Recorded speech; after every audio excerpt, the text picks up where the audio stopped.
Hey, what's up? Jill here. I thought for a good summertime project would be uh, read through the Bible as much as possible. I know it takes a lot of time and a lot of study, but we can do it. So a little bit from the Old Testament, a little bit from the New Testament. Here's Mary and her cousin Elizabeth talking about. They were both angels have been around talking to Elizabeth's husband. Zacharias, is it? And he didn't believe the angel, and he became mute, or an old word was dumb. Mary was telling about being pregnant as well, and an angel came to her. She was very obedient, sang a song, behold the handmaid, and then said, behold the handmaid of the Lord, be it unto me as according to thy word, your word. So we should always listen to God, like whatever, have your way, God, whatever you say. So I'm going to skip here. This is the key, Zacharias. That's in Mark, Luke, or John. I'm not sure. I ordered some sketchbooks, Mark's sketchbook, Luke's sketchbook, to talk about different angles of the birth of Jesus. Here's Mary going by donkey, looking for a place to have her baby. And we'll talk more about that with the angels and shepherds. Jesus is born. And then this book, the Bible story from the 1950s, skips up to shepherds and then talks about the temple. And then on page 47, we have the wise men, which Matthew, I think, starts off with the wise men. Jumps right into the wise men. How many people saw the wondrous light in the sky when the angels came to Bethlehem to rejoice over the birth of Jesus? Nobody will ever know, but that it was seen hundreds of miles away, there is no doubt.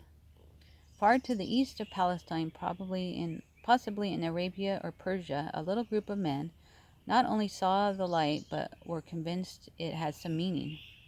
So a little group of men, I don't see that in the Bible, but we don't know how many there were. How old they were, the Bible does not say, but we know they were wise and learned. Certainly they knew the Hebrew scriptures as well, for they were sure that the time had come for the King of Israel to appear. They must have studied the prophecies of Daniel, Moses, Isaiah, and others. They had worked out the 70-week prophecy better than the leaders of Israel had done. I need to draw out that 70-week prophecy from Daniel. There shall come a star out of Jacob, and had taken literally the promise there shall come a star out of Jacob. When they saw the strange light, they said to themselves, this must be what we have been expecting. That's what the author says. We don't know what the wise men actually said. So they go looking for Jesus, the Messiah.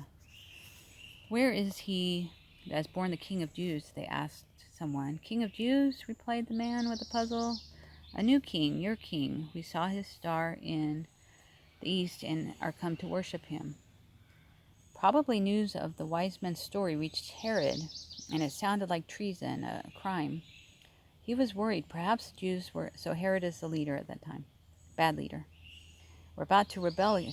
Perhaps the Jews were about to rebel again, and this tall tale, this lie about a new king was part of the plot. So he called the chief priests and scribes and demanded that they tell him,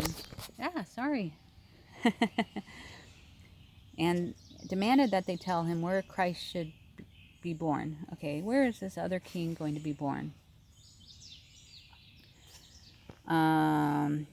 Was there anything to it? He would find out.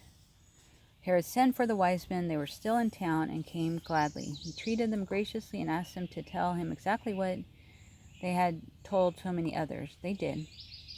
And Herod listened with great interest, and he asked, when did you first see the star? They told him. And how long have you been on your way? They told him that too.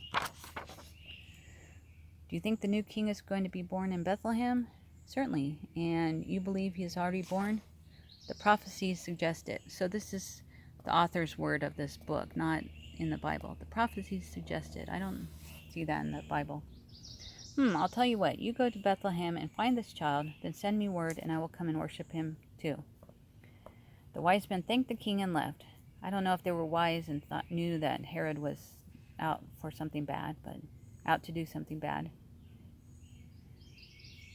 Or maybe they were excited about Herod. This was the best thing that had happened to them since they arrived in Jerusalem. I don't see that in the Bible, so I'm going to skip ahead. There in the sky above the little town, they saw the star again, the very one they had seen in the east many weeks ago. I can almost hear them saying to one another, "Look, there it is again." So I guess the star came out twice. I'm not a big biblical scholar, but I did not know the star came twice. And so they brought, as we know from Christmas, they brought presents. At least the three wise men. So I don't know about that. I thought they didn't know how many there were. But traditionally we always say three wise men. Three kings of Orient are. So I don't know if it was three kings. But at last the three wise men came to the house where Joseph and Mary were now staying. As they entered, they saw the young child with Mary his mother and fell down and worshipped him. Then they left and then they gave gifts. Gold, frankincense, and myrrh were gifts fit for a king, and here they were being poured out before her little boy. I think she must have cried with joy and gratitude. Thank you, thank you. Then they left and vanished into history. Nobody knows what happened to them, yet that one gracious deed of theirs